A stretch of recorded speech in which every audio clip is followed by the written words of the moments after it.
Mesdames, Messieurs, merci à toutes et à tous d'être présents ce soir pour la conférence Liberté des femmes en France et en Europe. Merci également à Fabrice Curti, qui doit être au fourneau, de nous accueillir ce soir dans son établissement.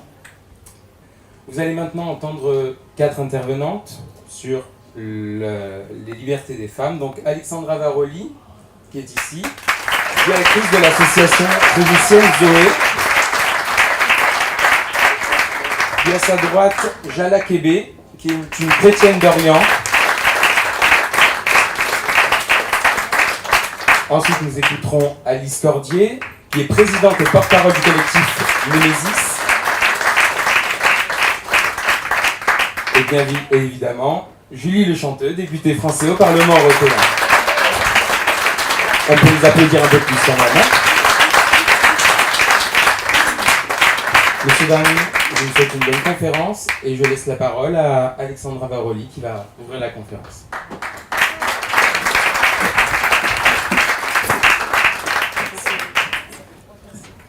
Bonsoir à tous.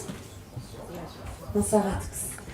Merci à chacun pour votre présence. Merci à Madame Le Chanteux pour l'opportunité, à toute son équipe pour avoir organisé cette soirée.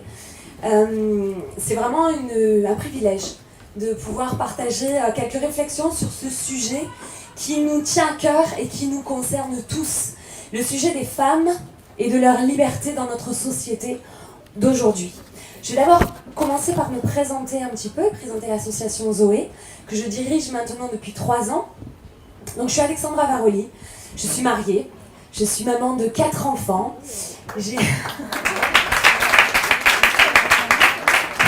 Merci.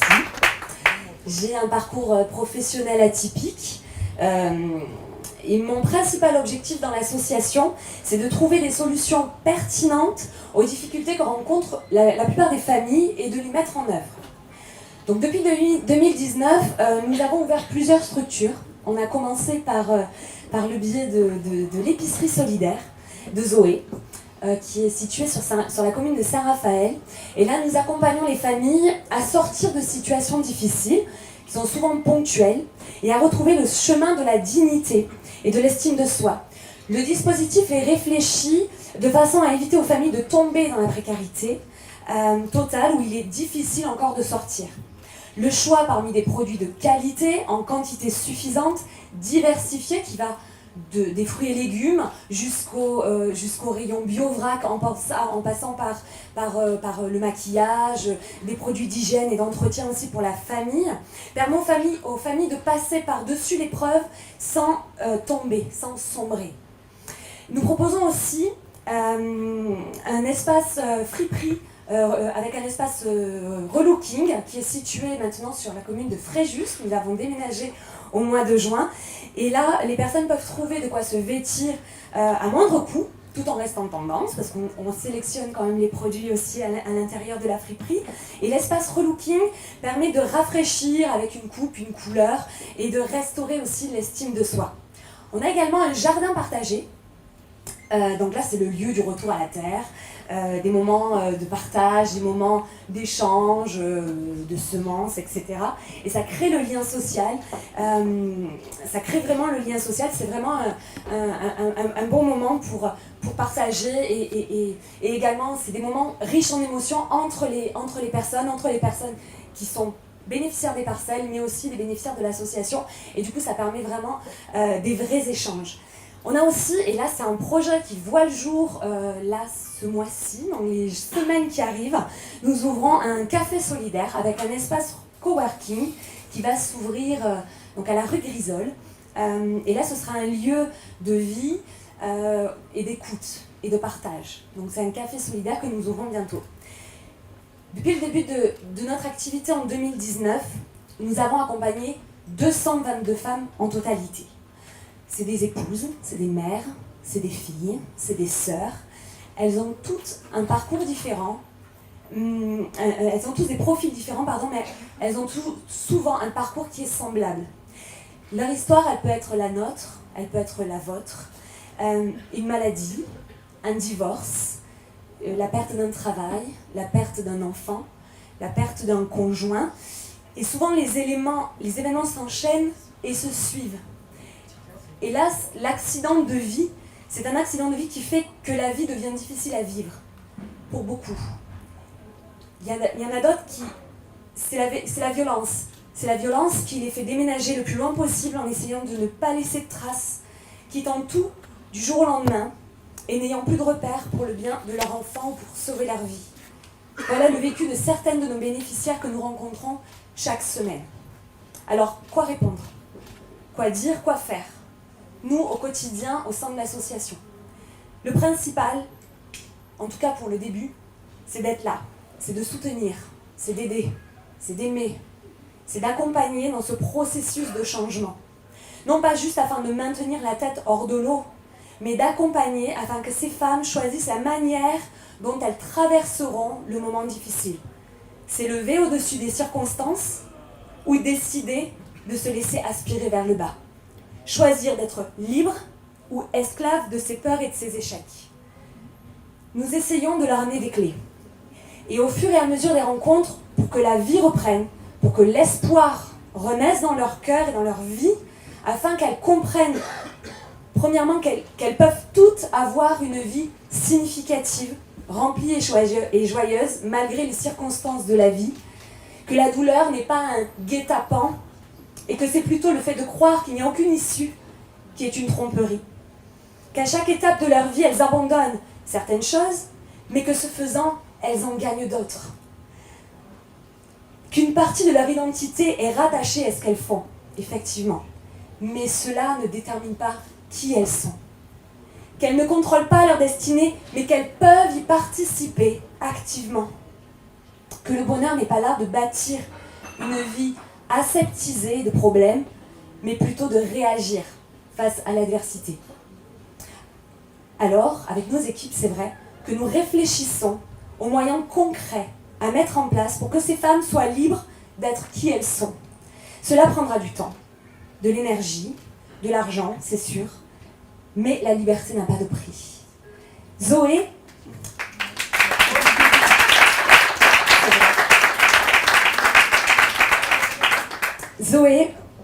ça veut dire la vie pleine et entière. Et cette association est là pour aider chacune à comprendre que le bonheur n'est pas une destination, mais c'est une façon de voyager. Zoé est là aussi pour accompagner chaque femme à trouver le moyen, la force et le courage d'être enfin qui elles doivent être. Pour terminer, je vais citer un psychologue québécois qui est spécialiste en relations d'aide. Il s'appelle Denis Morissette, je ne sais pas si vous connaissez. Le contraire de la pauvreté, ce n'est pas l'argent, mais c'est la dignité. Je vous remercie de votre attention.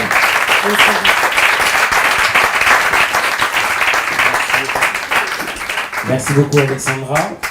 Nous allons écouter maintenant Jala Kébé, chrétienne d'Orient, syrienne, qui va nous parler un peu de son histoire. Je vous demande de bien l'accueillir.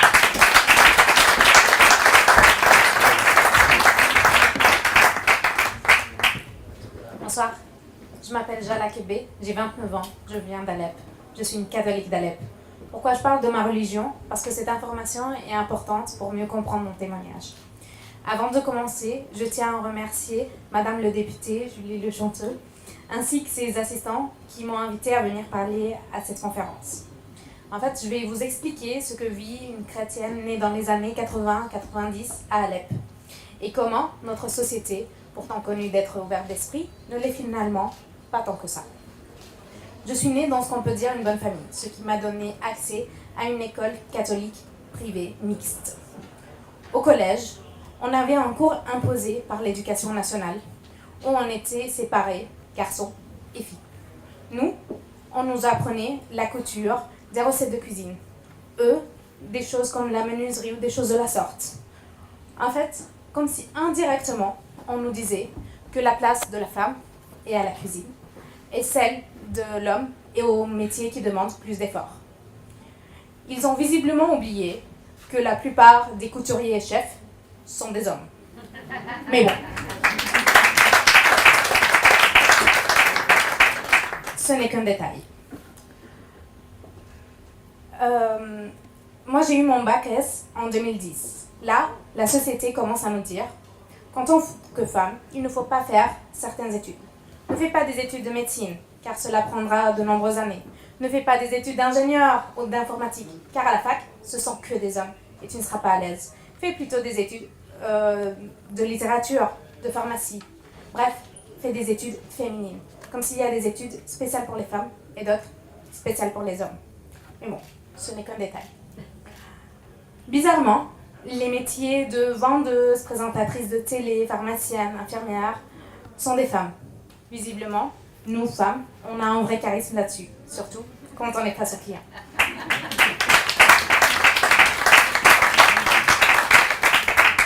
J'ai opté pour des études littéraires. J'ai donc fait un bac plus 4 en littérature française.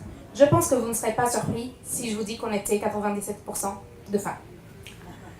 Après le bac, nos parents nous permettent d'aller en soirée, vu qu'on a 18 ans, qu'on est enfin adulte. Donc en fait, je sortais, je portais ce que je voulais. Il m'est même arrivé de rentrer de certaines soirées vers 4h, 6h du matin. Vraiment, je vivais comme si j'étais un homme, aucune différence. Sauf un petit détail, c'est que ce n'était jamais moi qui conduisais, bien que j'ai le permis. C'était toujours un ami homme qui m'emmenait et me ramenait. Mais vu que c'est tard, vaut mieux que je sois accompagnée. Mais bon, ce n'est qu'un détail. Lorsque je sortais avec des amis ou des copains pour boire un café en verre, je ne payais jamais. Ce n'est pas à moi de le faire, c'est à l'homme de le faire. C'est mal vu si je payais, surtout que si j'étais avec des hommes. Je ne disais rien et lui réglait tout, d'une façon très normale. Même si on était 3 femmes et un seul homme, c'était à lui de le faire. Même le serveur, il apportait la facture tout de suite à l'homme, sans nous-mêmes nous demander. Vous savez, ce petit détail donne un sentiment indirect à la femme que c'est l'homme qui gère le côté financier. C'est l'homme qui gère l'argent et pas la femme. C'est l'homme qui subvient à ses besoins financiers. C'est l'homme qui apporte de l'argent et donc c'est l'homme qui est au travail et à la place de la femme et à la maison. Lorsque deux personnes décident de se marier chez nous, et ben en fait, c'est l'homme qui doit acheter un appartement et payer tous les frais du mariage. Parfois, il paye même la robe de mariée, les frais du maquillage, du coiffeur, tout ça, de la mariée ainsi que de sa famille. Encore une fois, aucun partage des frais, puisque ce n'est pas à la femme de le faire. Mais bon, ça reste un détail. Avant la guerre, les femmes travaillaient jusqu'à la naissance du premier enfant. Par exemple, ma maman a fermé son cabinet de dentiste à ma naissance. Mais bon, ça reste un détail vu qu'elle a déjà travaillé. Très peu de femmes travaillent après la naissance du premier enfant, parce que cela signifie que son mari ne peut pas subvenir à ses besoins, et c'est très mal vu et jugé par la société. Avec la guerre, on a eu d'autres préoccupations, comme l'électricité, l'eau, le gaz, bref, les besoins de tous les jours. Donc bien évidemment, il n'y a eu aucune différence entre la femme et l'homme. Sauf que c'était l'homme qui cherchait les bonbonnes de gaz, car c'est lourd à porter, et nous, on n'a ni à les changer, ni à les porter. Tout comme l'homme, c'est à lui d'aller chercher les bidons d'eau qu'on cherchait du puits ou des grands citernes lorsqu'on était en coupure d'eau. Puisque c'est lourd, ce n'est pas à nous les porter.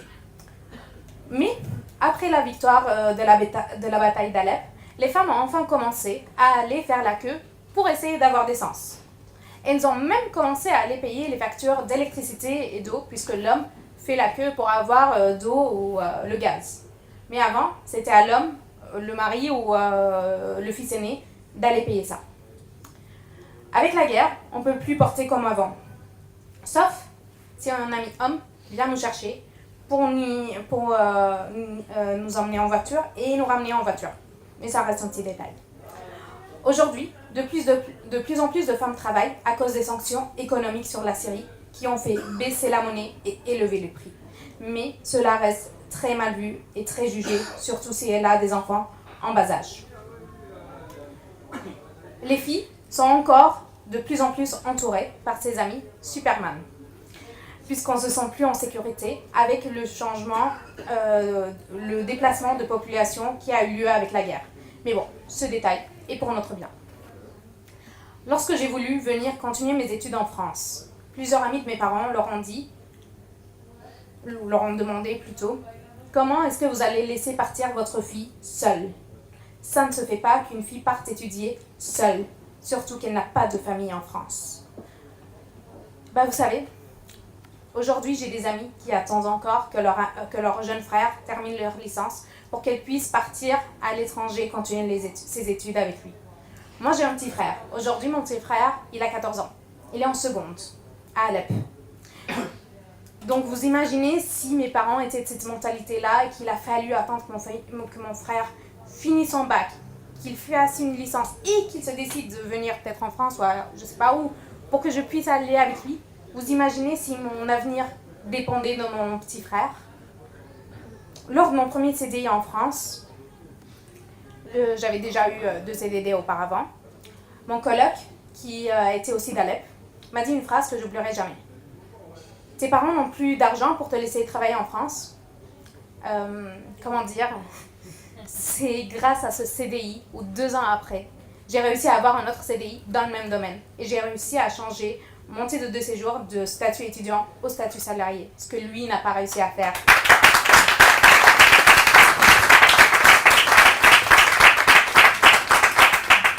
Et il a dû demander asile pour pouvoir rester en France, pour la simple raison, c'est que moi, j'ai travaillé à temps partiel à côté de mes études, ce que lui, il a refusé de faire. Lorsque je rentre à Alep pour revoir ma famille, je dois atterrir au Liban. Ce sont toujours mes amis hommes qui viennent me chercher ou me ramènent à l'aéroport. Ce ne sont jamais mes amis femmes. Mais bien évidemment, puisque c'est le rôle de mes amis Superman de le faire, pas à elles. Vous voyez, donc il n'y a aucune différence entre la femme et l'homme dans notre société chrétienne d'Alep. Juste des petits détails.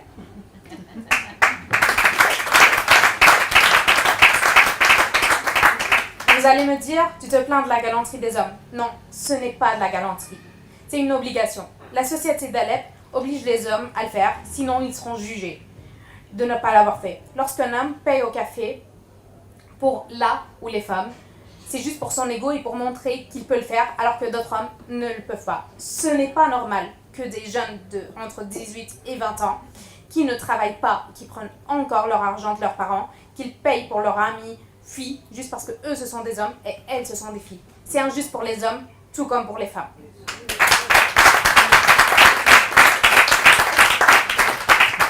Lorsque je sortais avec mes amis hommes à Alep, ma maman me demandait toujours qui a payé. Elle insistait que je paye ma part.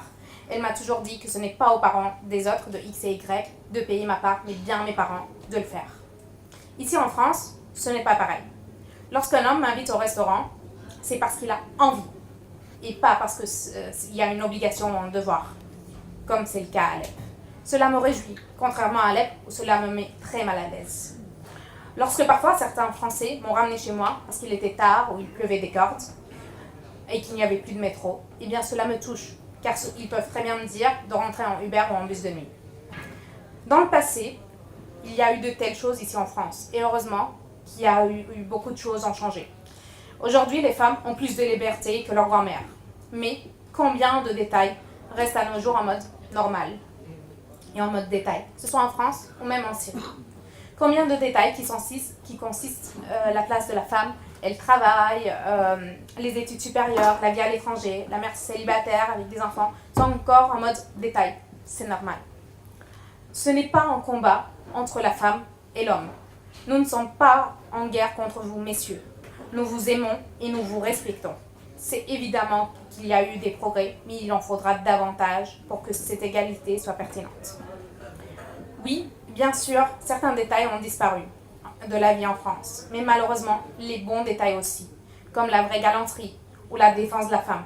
Aujourd'hui, combien de femmes sont harcelées dans la rue, dans le métro, sous le silence total des hommes qui volent la scène? Dommage, vous n'avez plus de ces Superman. Combien de femmes se sentent plus en sécurité en rentrant chez elles? Je vais vous raconter une toute petite histoire. Il y a quelques mois, je rentrais chez moi. Il était vers 23h, il faisait nuit et il n'y avait que quelques livreurs dans la rue. Il n'y avait pas beaucoup de lumière. Je rentrais entre le 14e et le 15e arrondissement de Paris et j'avais pour une vingtaine de minutes de marche entre l'appartement de mon ami et le mien. Et en fait, ce soir-là, j'avais vraiment peur. J'avais peur que quelqu'un vienne me faire quoi que ce soit. Personne ne sera là pour prendre ma défense et personne ne me verra parce qu'il n'y avait pas vraiment de luminosité dans ces rues-là. L'idée que j'ai trouvée, c'est que j'ai appelé ma maman qui, elle, dormait à Alep.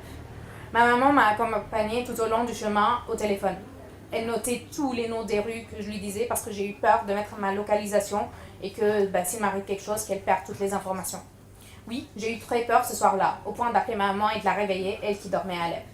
Peut-être que s'il y avait plus d'éclairage, je m'aurais senti plus en sécurité. J'en sais rien. Vous voyez, c'est un tout petit détail, de rien du tout. Mais c'est dans notre vie quotidienne. Combien de femmes entendent la fameuse phrase de leurs proches « Envoie-moi un message quand tu y es rentré ».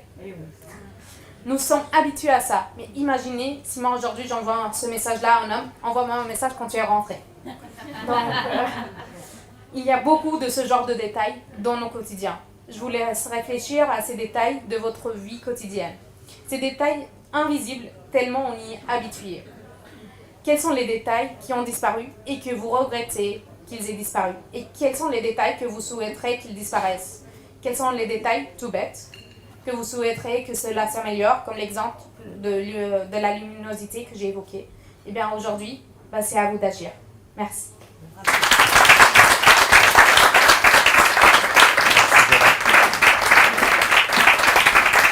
Merci beaucoup Jala. Nous allons accueillir maintenant Alice Cordier, présidente et porte-parole du collectif Némésis.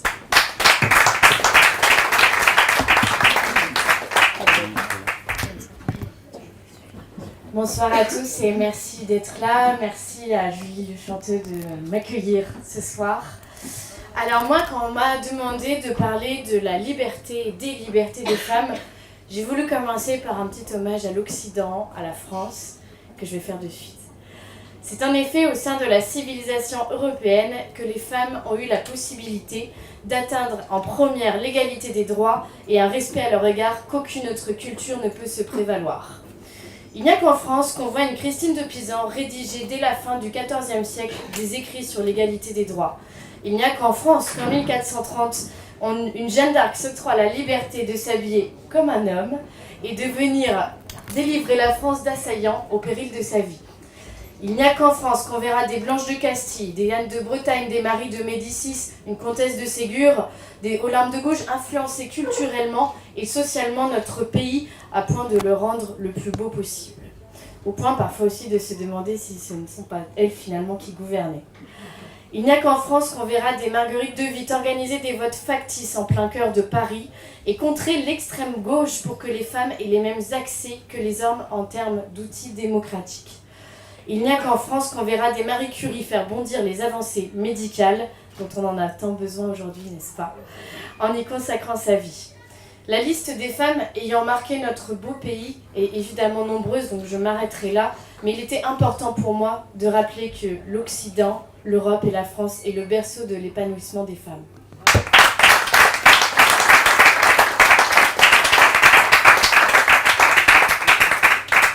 Alors moi, je fais aujourd'hui partie d'une association de jeunes femmes.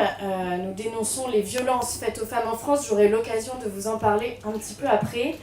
D'abord, je voudrais faire un petit constat sur qu'en est-il des libertés des femmes aujourd'hui dans un pays où l'égalité des droits est atteinte. L'égalité des droits aujourd'hui est donc acquise, il en va sans dire. Alors quelle utilité au féminisme, me direz-vous, et pourquoi je suis là aujourd'hui pour vous en parler? Les violences faites aux femmes sont présentes en France. On l'a vu notamment avec Alexandra qui nous a livré un très beau témoignage.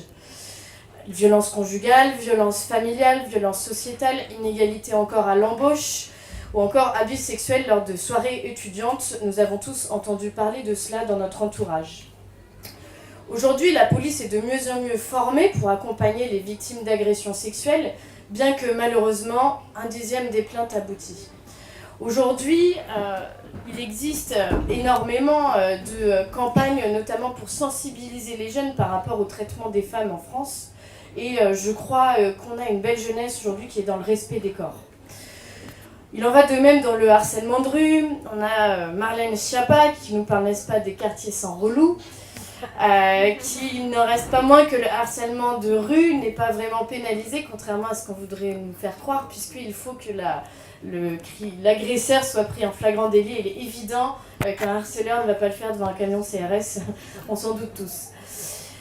Voilà, un petit peu ce que je pouvais vous expliquer, moi, dans le concret, finalement, de ce que sont les violences faites aux femmes. Moi, ce que je dis souvent, c'est que les inégalités salariales pour des femmes jeunes, on ne les connaît que trop peu, et heureusement. En revanche, le harcèlement de rue, toutes les femmes l'ont connu. Les violences conjugales, à mon âge, on ne les connaît pas. En revanche, le harcèlement de rue, tout le monde l'a connu. Et c'est sur ça que moi, je voudrais particulièrement biaiser aujourd'hui mon propos, car nous sommes face à un véritable raz-de-marée dévastateur à l'égard des femmes, de leurs droits et de leur liberté. Je voudrais parler de l'immigration. Je vais citer quelqu'un que j'ai peu l'habitude de citer, Simone de Beauvoir. Il suffira d'une crise politique, économique ou religieuse pour que les droits des femmes soient remis en question. Ces droits ne sont jamais acquis.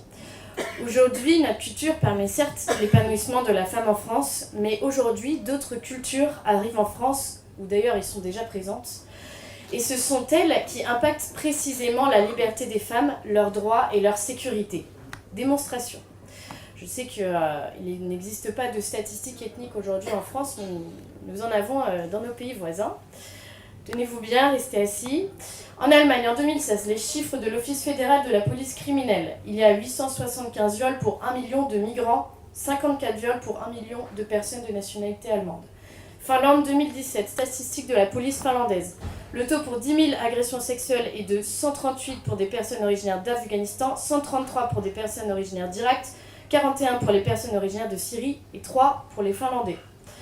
Italie 2020, rapport du ministère de l'Intérieur, 42% des viols dans le pays ont été commis par des étrangers. Suède 2018, la chaîne SVT rapportait que 58% des hommes condamnés pour viol ou tentative au cours des 5 dernières années étaient des immigrants nés en dehors de l'Union européenne, des Sud-Africains, des Nord-Africains, des Moyen-Orientaux ou des Afghans. Pour revenir à la France, apprenons que 63% des agressions sexuelles dans les transports en Île-de-France sont le fait d'étrangers. L'excision a triplé en l'espace de 10 ans et 70 000 femmes françaises sont potentiellement menacées de mariage forcé. Mais ce n'est qu'un détail. La plus grande menace face aux libertés aujourd'hui des femmes en France est sans nul doute l'immigration qui apporte son lot de principes et de valeurs ultra-misogynes dont nous n'avons pas besoin en France. Voilà ce que moi je pouvais vous dire, un témoignage en tout cas d'une jeune Française qui ressent cela dans son quotidien quand elle entend parler des libertés et notamment des libertés qu'elle devrait avoir. On a entendu le témoignage là encore de Jala qui nous expliquait qu'elle avait peur de rentrer chez elle le soir, mais il faut savoir que toute femme aujourd'hui en France a peur de sortir de chez elle aussi. Nous, on est une association qui est née en octobre 2019, on est une association qui est née de l'impulsion de 7 jeunes femmes parisiennes qui en avaient assez finalement de subir des agressions dans notre quotidien, qui ne se retrouvaient pas dans les mouvements féministes qui font ça contre les hommes et non plus pour les femmes, parfois on peut se poser la question en tout cas, qui ne se retrouvaient pas dans les mouvements féministes parce que empreints d'une idéologie d'extrême gauche qui ne leur permet pas par exemple de dénoncer l'immigration. Et on ne se retrouvait pas non plus dans les politiques du gouvernement, puisqu'évidemment les quartiers sont relous, nous on aurait d'autres noms en tout cas pour les définir. Voilà comment est né le collectif Némésis. Donc nous on a une association qui est née en octobre 2019 comme je vous le disais, on a une association qui est née à Paris. On s'est fait connaître rapidement de par un certain nombre d'actions assez médiatisées, notamment des actions, on intervenait dans des manifs féministes pour dénoncer l'immigration, puisque là encore je vous le dis, ce sera très franchement la plus grosse crainte en tout cas qu'on peut avoir pour les femmes sur les 30 années à minima à venir, et nous on le subit de plein fouet dans notre quotidien. Donc on propose un certain nombre d'actions au quotidien, ça va être du collage d'affiches, d'autocollants, le but étant de nous faire connaître. On dénonce aussi une islamisation du pays qui est de plus en plus prégnante, on dénonce aussi le fait que le voile permet une hiérarchisation aujourd'hui de la pureté dans l'espace public. Et ça se ressent notamment, et ce qui justifie notamment le harcèlement par certaines personnes. Voilà de quoi est né le collectif Némésis, c'est né vraiment d'une souffrance de femmes françaises, de savoir qu'elles ont la chance de vivre en France, mais malheureusement de voir notre pays petit à petit s'effriter, de voir nos droits et nos libertés dans l'espace public tomber totalement. Et c'est en cela que moi je voulais vous parler ce soir. Merci de votre attention.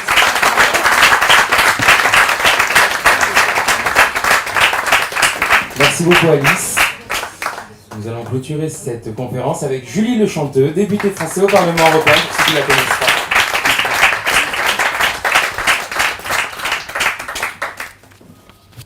Bonsoir à toutes et à tous. Je suis évidemment très heureuse d'être là avec vous ce soir. Je vous remercie d'avoir répondu présent à cette invitation pour échanger sur ce thème ô combien important concernant les libertés des femmes. Je tiens également à remercier les intervenantes de qualité que vous venez d'entendre, des femmes courageuses qui défendent nos libertés, chacune dans un champ d'action qui lui est propre. Alexandra, Jala et Alice, merci. Merci pour le combat que vous menez au quotidien et merci d'être les femmes que vous êtes. Vous pouvez les applaudir.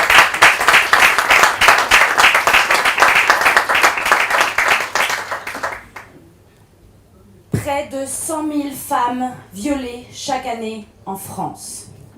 49 viols sur mineurs sont signalés chaque jour à la police et à la gendarmerie en France.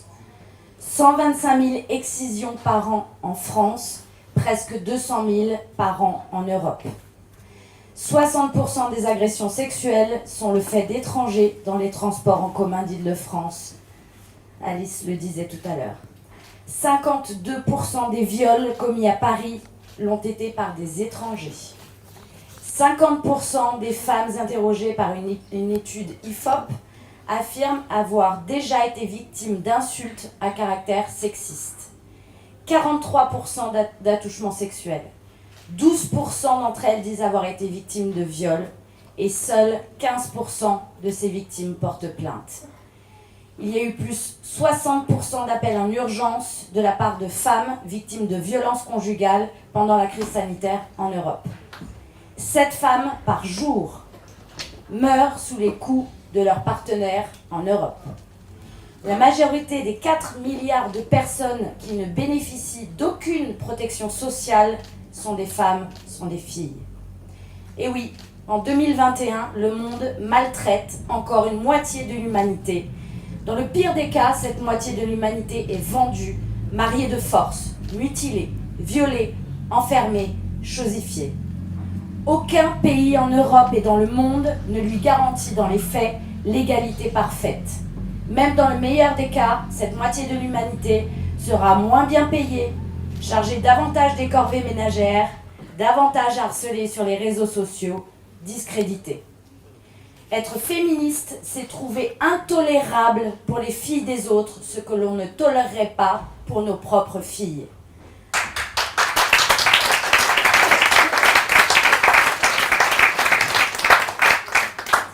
À l'aube de la prochaine élection présidentielle, nous verrons un président ou une présidente agir sur nos libertés, soit pour continuer à les voir se restreindre par lâcheté, soit pour les retrouver pleinement grâce au courage et à la volonté politique.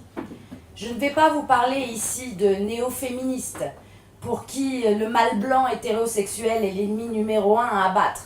Non. Nos pères, nos grands-pères, nos frères, nos maris, nos fils, nous vous aimons et nous avons besoin de vous comme vous avez besoin de nous.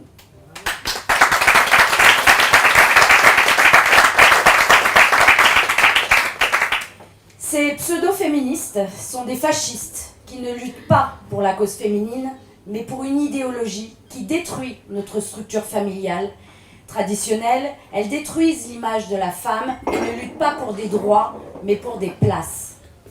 Je préfère, moi, vous parler de différentes femmes qui ont défendu la liberté d'expression, par exemple. La jeune Mila, qui a osé critiquer une religion sur les réseaux sociaux. C'était il y a plusieurs mois déjà, avant de vivre comme elle le fait aujourd'hui, recluse chez elle, entourée de policiers 24 heures sur 24, après avoir reçu des centaines de milliers d'injures, de menaces de mort et d'appels au viol. Une jeune femme libre dans ses mots l'espace d'un instant, puis emprisonnée à vie, à devoir se cacher pour survivre. Je préfère aussi vous parler de la liberté de circuler librement, sans être importunée ou menacée, en jupe ou en robe, à n'importe quelle heure du jour ou de la nuit, dans n'importe quel quartier, dans n'importe quel café. Une liberté trop souvent entravée par cette forme de violence insidieuse, insupportable, endémique. C'est le harcèlement de rue à connotation sexuelle. Être libre de ne pas être enfermé de force dans la communautarisation ou sous la menace de crimes d'honneur, crime rétabli en France par la justice islamiste, des territoires perdus de la République, comme dans beaucoup d'autres pays d'Europe.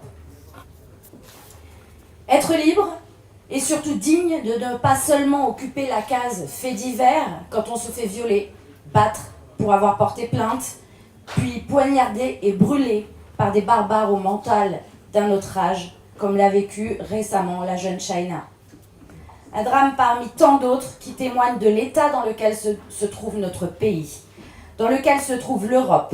Ne vous y trompez pas, nous ne sommes pas en Afghanistan, mais bien ici, en France, au cœur de l'Europe et en 2021.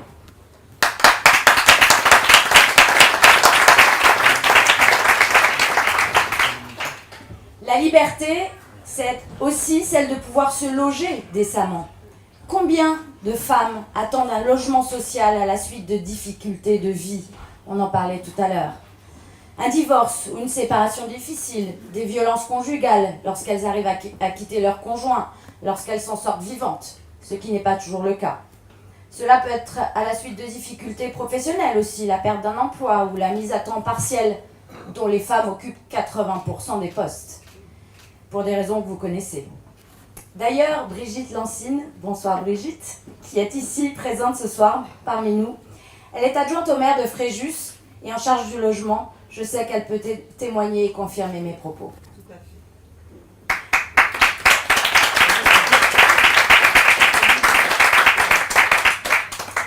Et devant ce constat que nous faisons toutes et tous ici ce soir, que fait l'Union européenne?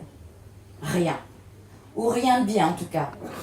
En ce qui concerne le Parlement européen, il existe bien une commission qui s'appelle Droits des femmes et égalité des genres. Ça vous donne une petite idée, rien que par son nom, de la façon dont est traité le sujet. D'ailleurs, les seuls dossiers qui apparaissent dans cette commission concernent les droits LGBTQI+.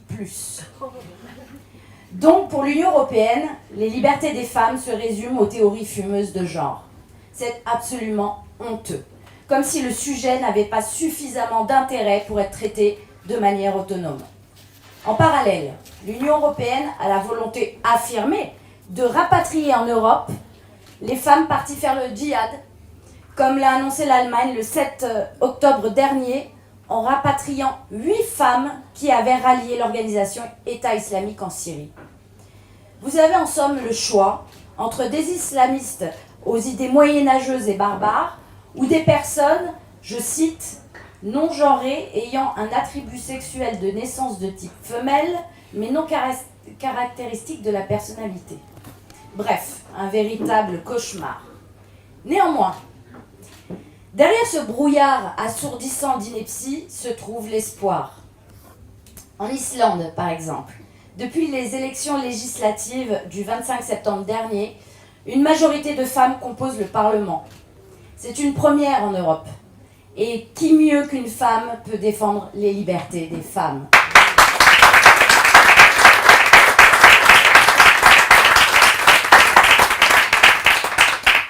Au Maroc ensuite, un pays qui n'est pas en Europe certes, mais qui est proche de nous géographiquement et historiquement.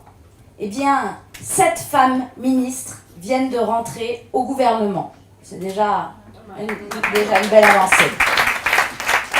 Mais écoutez bien, ces 7 femmes sont musulmanes et aucune d'entre elles n'est voilée. Un signe d'ouverture et de liberté pour toutes les femmes de civilisation arabo-musulmane. Moi, je dis bravo. Des signes d'espoir, il y en a d'autres. Je vous le disais tout à l'heure, nous sommes dans une année d'élection présidentielle et nous avons des solutions à mettre en place. Battons-nous pour que le harcèlement de rue soit considéré comme un véritable délit et non plus traité comme par une simple contravention. Battons-nous pour que les personnes condamnées pour des faits qualifiés d'outrage sexiste fassent l'objet d'une inscription au fichier des criminels et délinquants sexuels. De même pour les auteurs d'apologie de crimes et de délits sexuels. Battons-nous pour que soient réservés en priorité les logements sociaux aux Français et donc aux Françaises. Battons-nous pour donner une priorité d'accès à l'emploi aux Français et donc aux Françaises.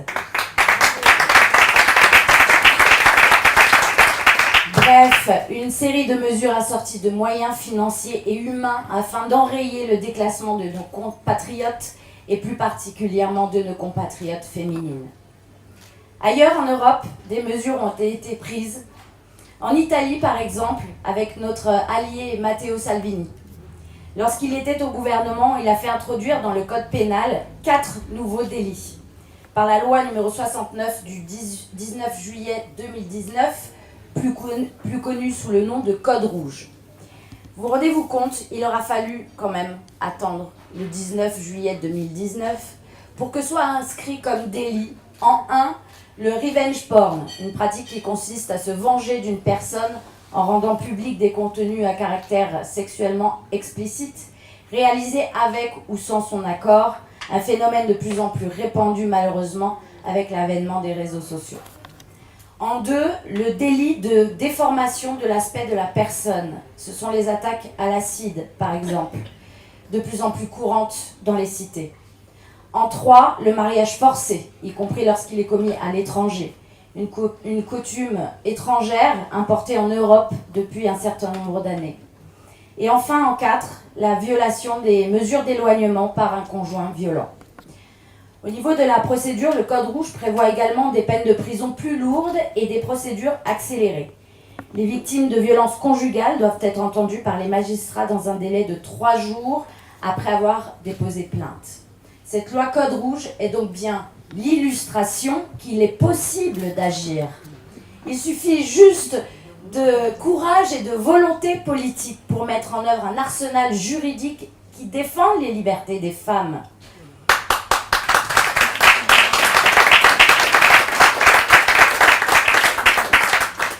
Et voilà typiquement ce que ne propose pas l'Union européenne.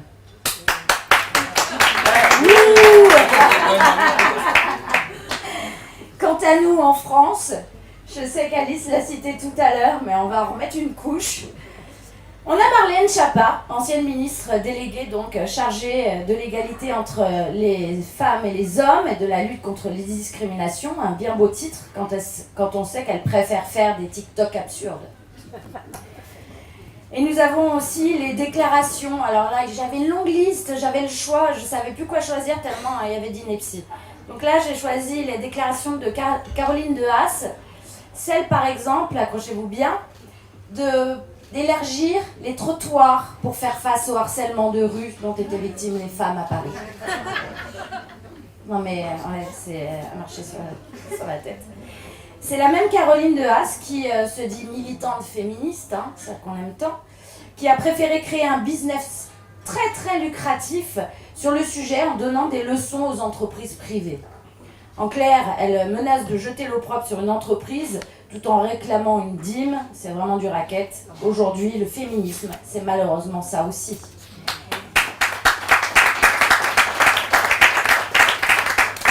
Et c'est la raison pour laquelle nous devons agir et vite. Je vous parlais d'espoir tout à l'heure, il y en a. Quand on voit Alexandra, Jala et Alice, voilà la preuve. Lorsque l'on se mobilise, il est vraiment possible d'agir. Bravo mesdames.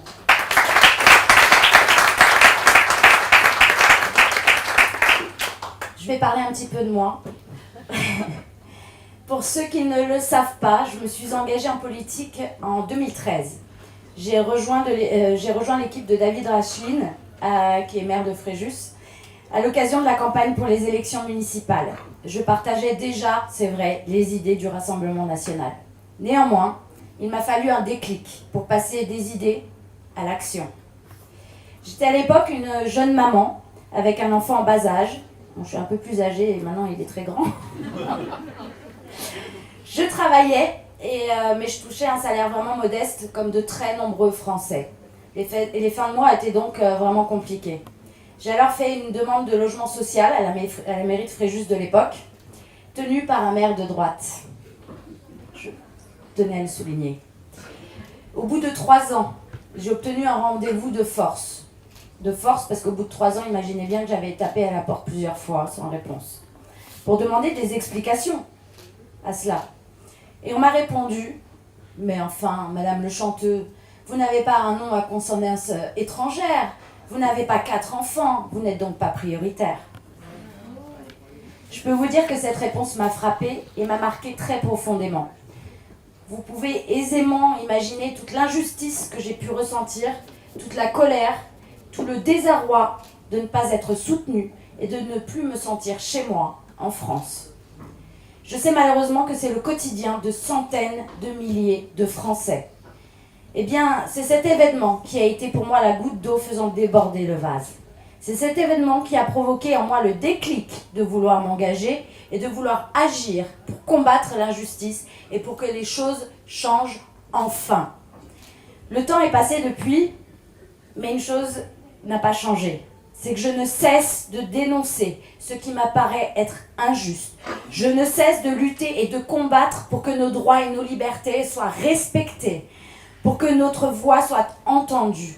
Et ça, que ce soit en jupe, en pantalon, en talons aiguilles ou en basket.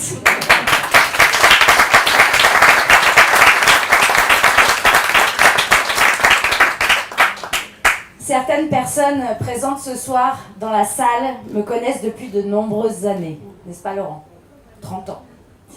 Ils peuvent témoigner de la force de mes convictions. Alors, sachez une chose, c'est que je ne céderai pas. Je ne faiblirai pas, je ne tergiverserai pas avec la liberté des femmes.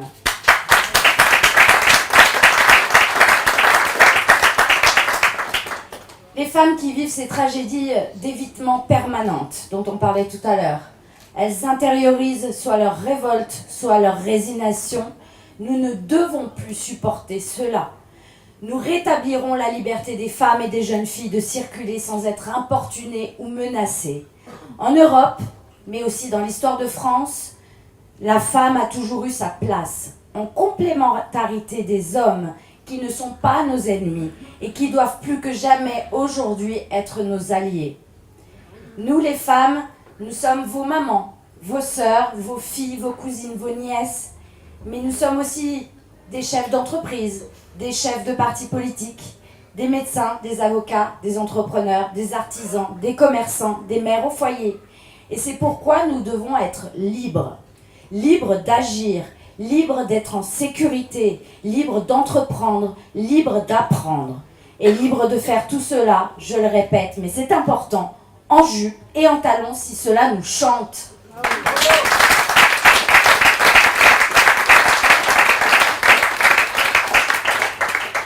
Et justement, Jean Ferrat chantait « La femme est l'avenir de l'homme ». Margaret Thatcher disait « Il faut parfois mener une bataille plusieurs fois pour la gagner. Alors menons cette bataille ensemble. »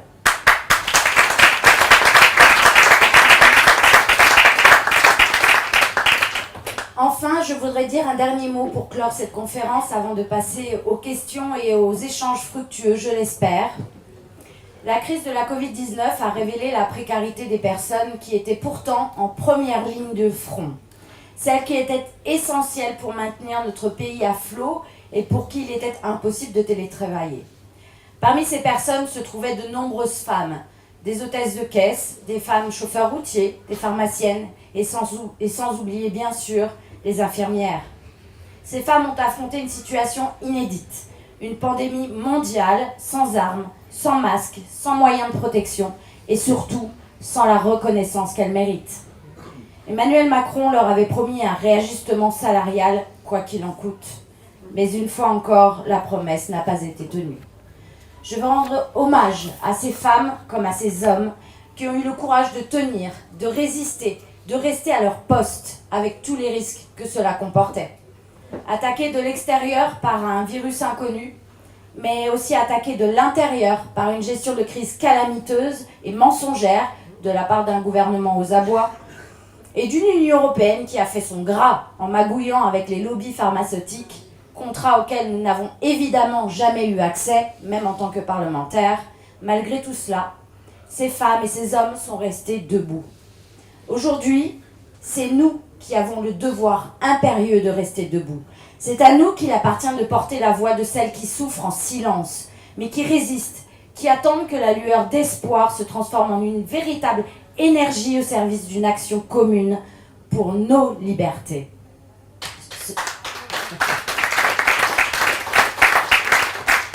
Ce combat, c'est le vôtre. Ce combat, c'est le nôtre. Menons-le pour elles, menons-le pour nous-mêmes, mais aussi pour nos filles et nos petites filles. Au-delà des femmes qui sont les premières concernées, il doit être celui de tous les Français attachés à nos valeurs de civilisation. Avec nous, ici présents, au pays de Brigitte Bardot, les femmes resteront libres. Je vous remercie.